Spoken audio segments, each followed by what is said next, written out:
All right, everybody, welcome to part 3 of my Dragon series. Now, for those of you out there that are new, welcome to the series. For those of you that have been following along, I appreciate it. Welcome back. And in this episode, we're going to finish up the design of the head. Now, I'm not going to finish all the details of the head. I am pretty happy with the design. It is in the direction I've been wanting to take it. So I'm just going to focus on finishing up the overall design of the head and then shift my focus to the body. The goal here with the body is not to finish the whole process of it. Ideally, I just want to come up with the shape and the design.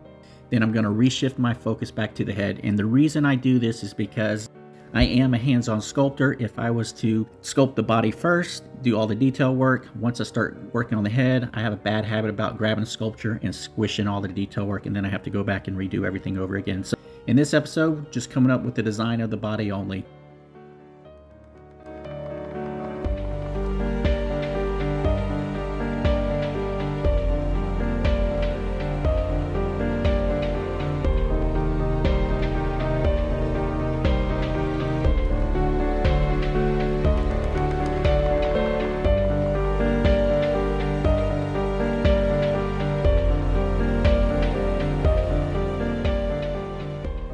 Alright guys, to address the elephant in the room, that big red scratch you saw across my thumb, I was actually trying to fix a filter on one of my fish tanks.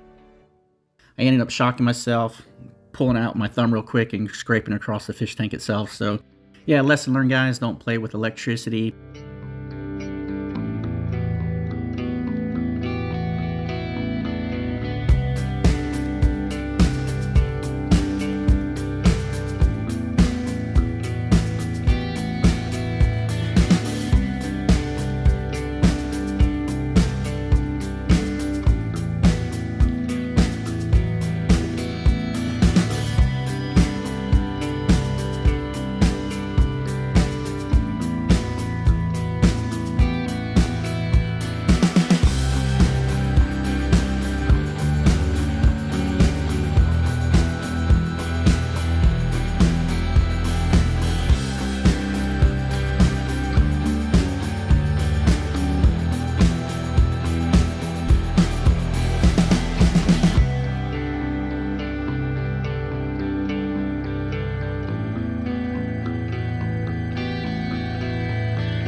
So, alright guys, as you can see here, it's a pretty detailed process. So I add layers here and there. I do jump around a lot. The idea is not to get tunnel vision as you're sculpting.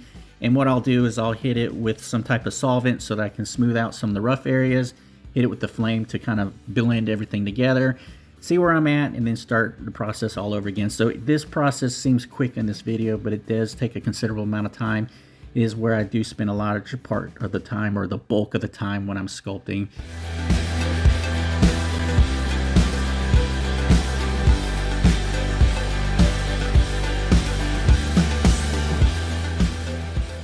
Now we're starting to shift to some of the details. Now I'm not going to go crazy on the details. I'm not going to do the dragon scale or anything like that. But as you can see, I'm starting to add lumps and bumps and different cuts within the scales. I'm still working on the overall design. And even at the front scales, as you see here, I just wasn't really happy with the look of it. It just looked too plain to me. So I want to add a few lumps and bumps here. Add some clay and then just see what I can do with it. Now, in some cases, I may just rip the whole thing off and start all over again. And then in other cases, I'll just run with it. Alright, that's it for this week, guys. Appreciate you watching. Next week we'll hit the details, but until then, I'll see you next week.